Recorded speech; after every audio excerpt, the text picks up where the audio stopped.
നിങ്ങൾ കഥ അടച്ചിട്ടിരുന്നതിന് അത് എന്താ പരിപാടി? പറഞ്ഞു എന്താ സംഭവം, നിങ്ങൾ എന്താ കണ്ടത്? ശരി കണ്ടില്ല ശരി ഞാൻ പറയുന്നത്. ഇത് കേൾക്കുമ്പോൾ സ്വാഭാവികമായിട്ട് ഒരാൾക്ക് ദേഷ്യം വരും. ഇറങ്ങി ഞാൻ അന്നേരം ഇതിനനുസരിച്ച് റിയാക്ട് ചെയ്തു. എന്നിട്ട് ഈ കുട്ടി പറയുന്നില്ല.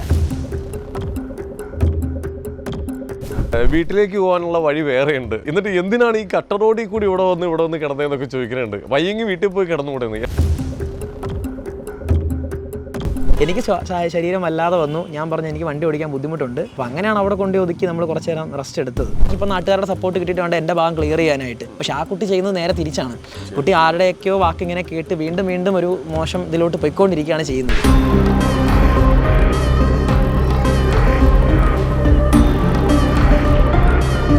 എന്നിരുന്നാലും ഇങ്ങനെ ഒരു സംഭവവുമായി ബന്ധപ്പെട്ട് ഈ വീഡിയോ ഒക്കെ വൈറലാവുന്നു. എനിക്ക് തോന്നുന്നു 2 ദിവസം ആ കുട്ടി എയറിലായിരുന്നു.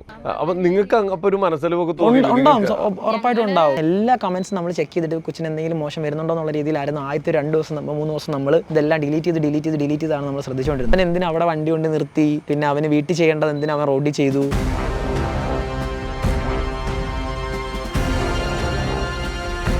കുട്ടിക്ക് വേണ്ടത് വേറെ എന്തൊക്കെയോ ആണെന്ന് വെച്ചാൽ ആ കുട്ടിക്ക് ഇപ്പോൾ വെള്ളപൂശി റോങ് ആണെന്നുള്ളത് പ്രൂവ് ചെയ്യണം, പ്രൂവ് ചെയ്യണം.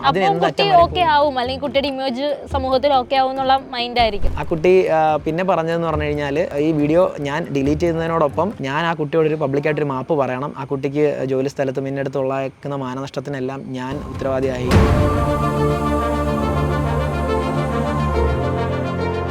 വൈറലാവുന്നതിന് മുന്നേ ഞാൻ കേട്ടൊരു കാര്യം എന്ന് പറഞ്ഞു കഴിഞ്ഞാൽ ഇത് സ്ക്രിപ്റ്റഡ് ആണ്, നമ്മൾ പ്ലാൻ ചെയ്തതാണ്. നെക്സ്റ്റ് ഫോർച്യൂണർ എപ്പോൾ വരും? എന്താണ് ഫോർച്യൂണർ എടുക്കണ്ടോ? ഫോർച്യൂണർ മഞ്ഞ കളർ കിട്ടുമോ?